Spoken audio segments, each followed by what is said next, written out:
আমার সাথে আসেন।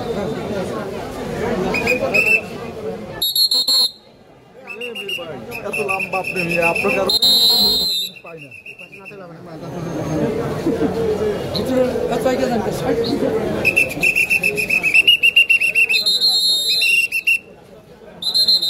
কথা বলবো না তো ইয়ে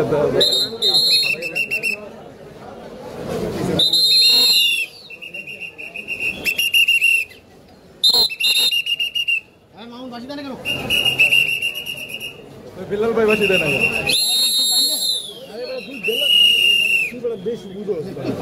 बिल्लाल भाई को बड़ा पागल बना लो बिल्लाल भाई ये बड़ा फाइटर ही तो बिल्लाल भाई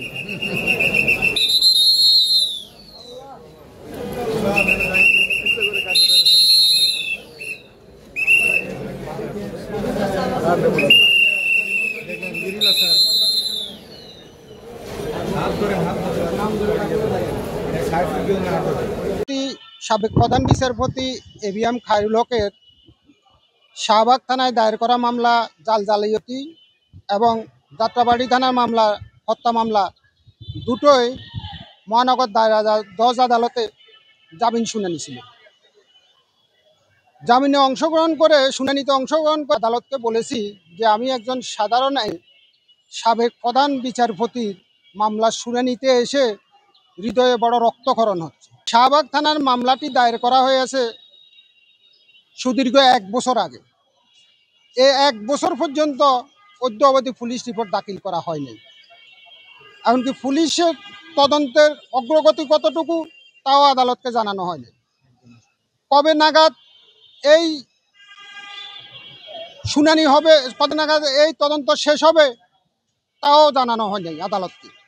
সুতরাং একজন সাবেক প্রধান বিচারপতির মামলার তদন্তে যদি 1 বছর পর্যন্ত কি পরিমাণে অগ্রগতি হয়েছে তাও আদালতকে না জানানো হয়, তাহলে সাধারণভাবে একজন আইনজীবী হিসাবে আমাদের হৃদয়ে রক্তক্ষরণ হওয়াটা হইল স্বাভাবিক।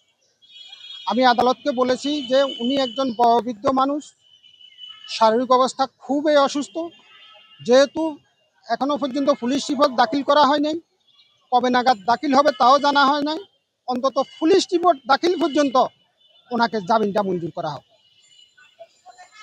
সাথে সাথে এও বলেছি যে উনি কিছুদিন আগে আইসিইউতে ছিলেন, পরবর্তীতে সিসিইউতে ছিলেন।